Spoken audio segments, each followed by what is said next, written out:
So to start off this video, I'm going to ask you a simple question. Do you have any spare change?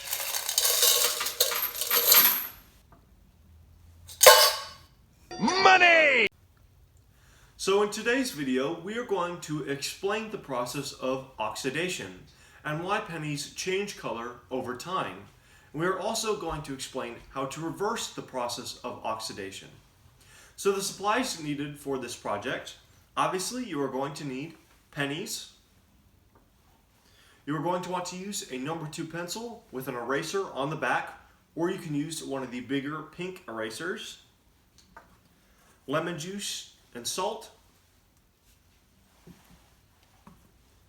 and ketchup.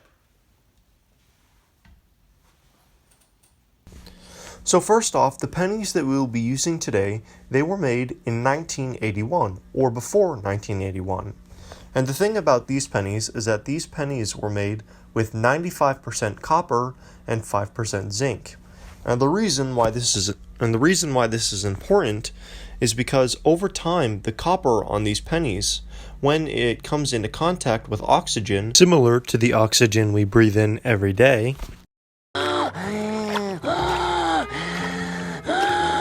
goes through the process of oxidation.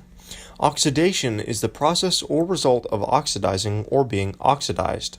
So over time, while the copper is coming into contact with the oxygen, it is forming a new chemical called copper oxide, where the chemical formula is copper plus oxygen gives us copper oxide or copper 2 oxide.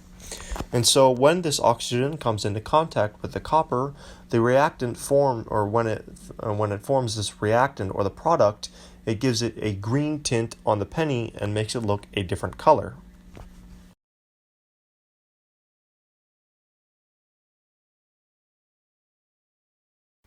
So now we're going to show the first method of how to clean a penny. This one being the easiest out of all three.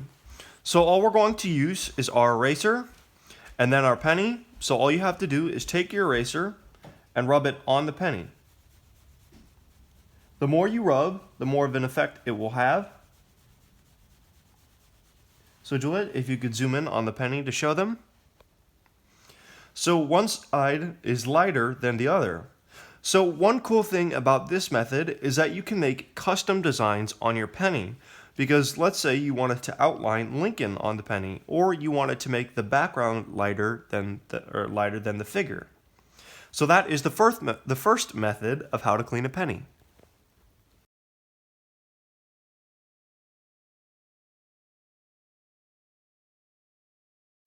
So next we're going to show the second process of how to clean off the penny. So first we're going to take a bottle of ketchup and we're going to squirt it into a bowl.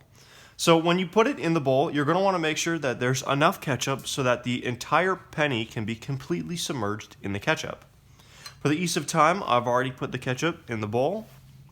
So next you're going to take your penny and, as I said, place it in the ketchup and completely submerge it. And then you can spin it around for a few seconds. After you've done that, you're going to want to leave it in there for about 10 minutes or 10 seconds to a whole minute. The longer you leave it in, the more of an effect it will have on the penny. So after the amount of time that you want it to wanted it to stay in the ketchup, you're going to take it from there, and then you're going to clean it with a paper towel or water or however you prefer to clean it up.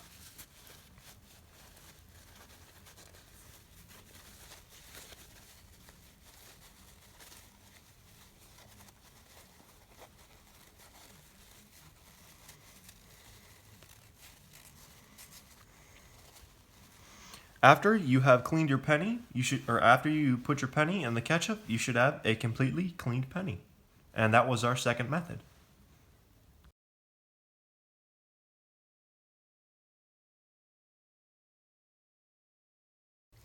So the third method to clean a penny is similar to the second one that we saw.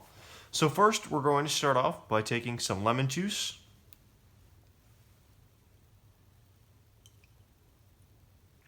Putting that in our bowl. And next we're going to take some salt. I'm using normal table salt.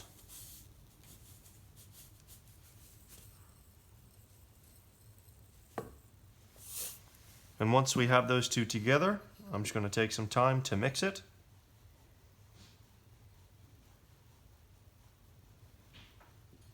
After we have that, we're going to take our penny and we're going to put it in like we did with the ketchup. Do the same. And again, as I said, the longer you leave it in, the more of an effect that it will have.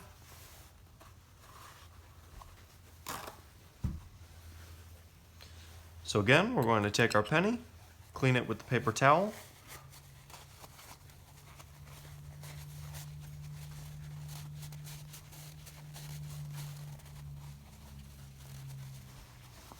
And now we have a cleaner penny. Oh, it's so shiny.